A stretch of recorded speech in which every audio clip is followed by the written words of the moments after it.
Hello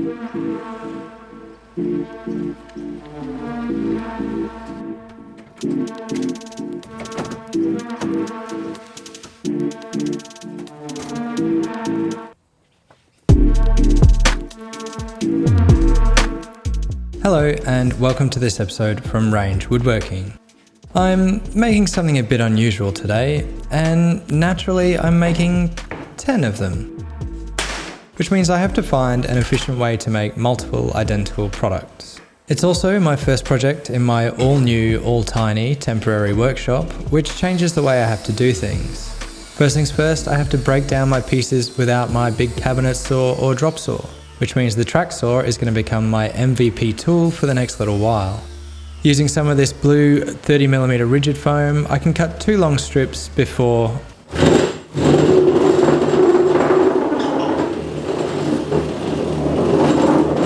Oh, that noise is something else. Anyway, I cut the strips and then break those long strips down on my workbench into rough blanks.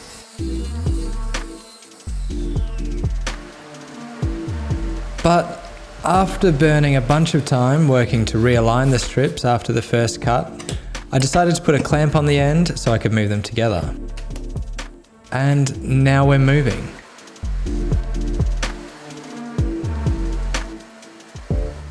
Once I thought I'd cut all my pieces, I thought I'd quickly do a count because, well, you know. But we're all good.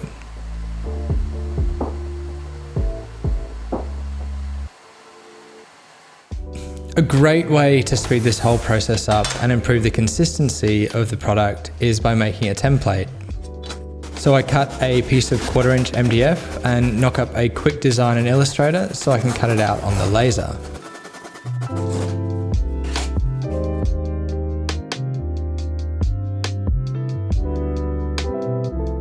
And I'm just realizing that I haven't spoken about what it is I'm actually making. My customer reached out asking if I could make a bunch of these miniature pond terrains. I think they're for Warhammer 40k or something. I don't really know, to be honest.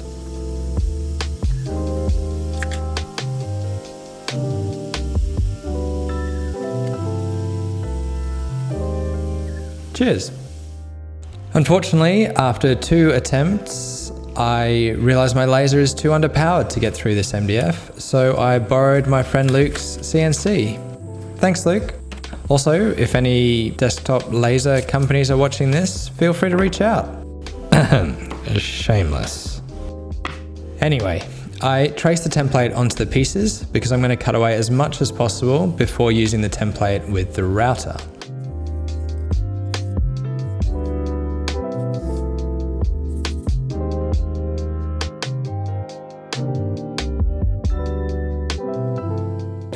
So I popped the trapdoor off my workbench to give all the drilling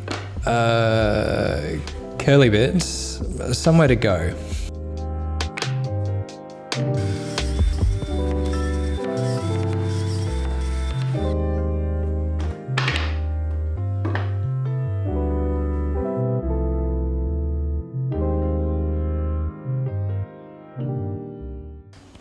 Now those holes were drilled to give me somewhere to easily insert and maneuver the jigsaw.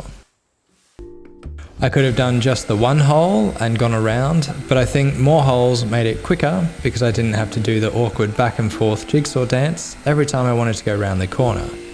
And there were a few corners.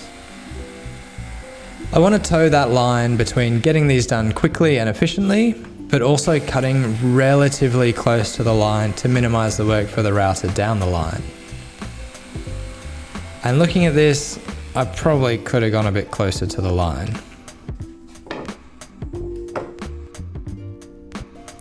But before too long, the bulk of the waste is cut away from all of the blanks, and the scourge of MDF dust has begun.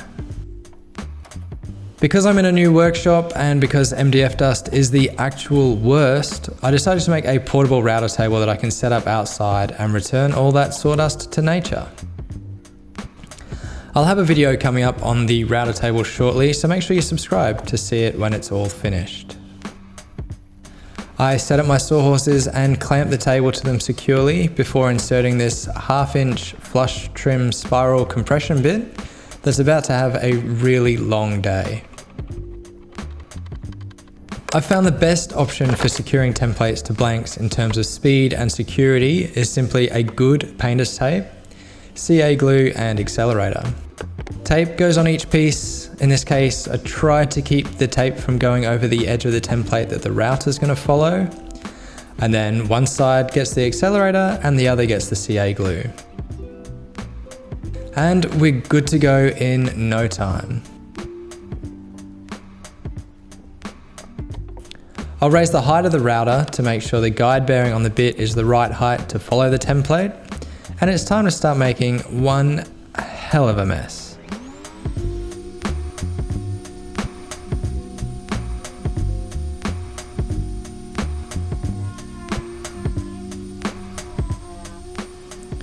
Using safety paddles, I slowly start to route away all of the extra material, mostly depositing it on me apparently.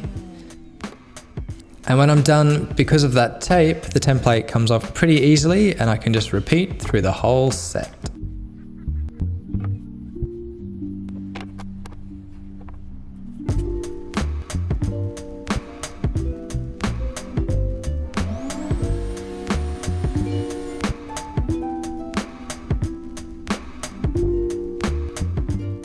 Now, you may be wondering why I only routed out the inside of these things rather than both sides.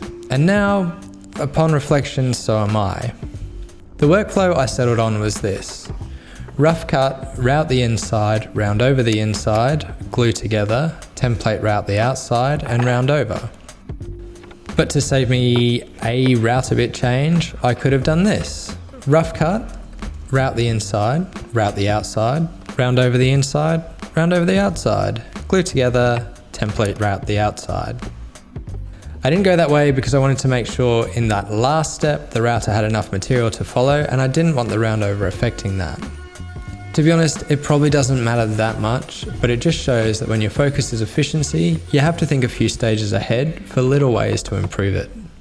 Once all rounded over, I thought I should get up close and personal with more of this MDF dust and quickly hand sand the round over and any chatter on the inside of the profile, because these will be really hard to get to once I glue them together. Fortunately, gluing these together is really simple, knowing that they're essentially going to be used as decoration. So I take a sparing amount of some Stronghold CA glue, apply accelerator to the other piece, and then press them together, trying not to get any black squeeze out.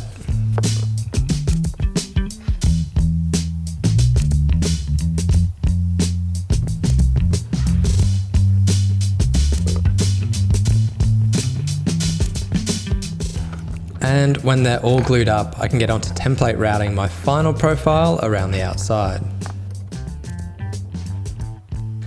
Now, there was a good 36mm or so of router bit sticking out here, which felt like a lot, and probably made me get in my own head a bit, as you're about to see.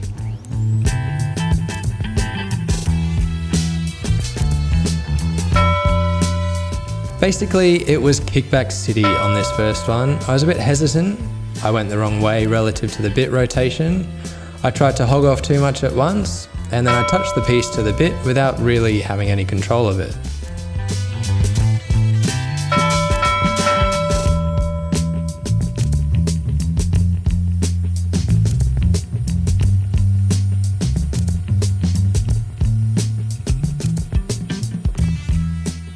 This all left some pretty aggressive chatter and gouging around the outside that I'll have to sand this out later.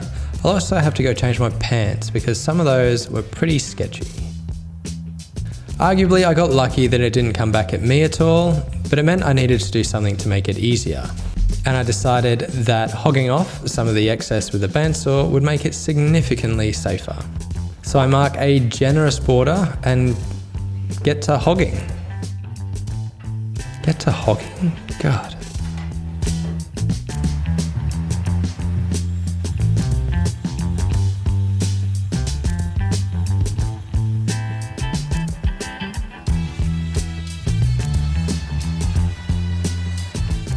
Let's try this again.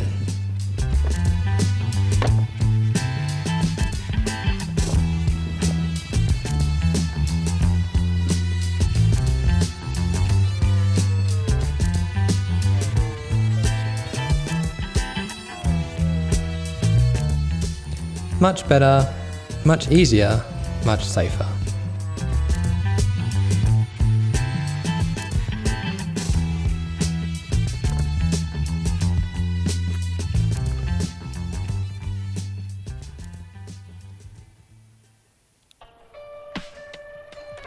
And the final step outside today is to do that final round over on the outside edge before dealing with the dust. There is a little clip of the Dustmageddon at the end of the video if you hang around. And speaking of dust, I might as well lean into it and give the edges and profiles on these a final sand before calling them done. And once again, swearing to myself that I'll never work with MDF again, knowing full well that I will.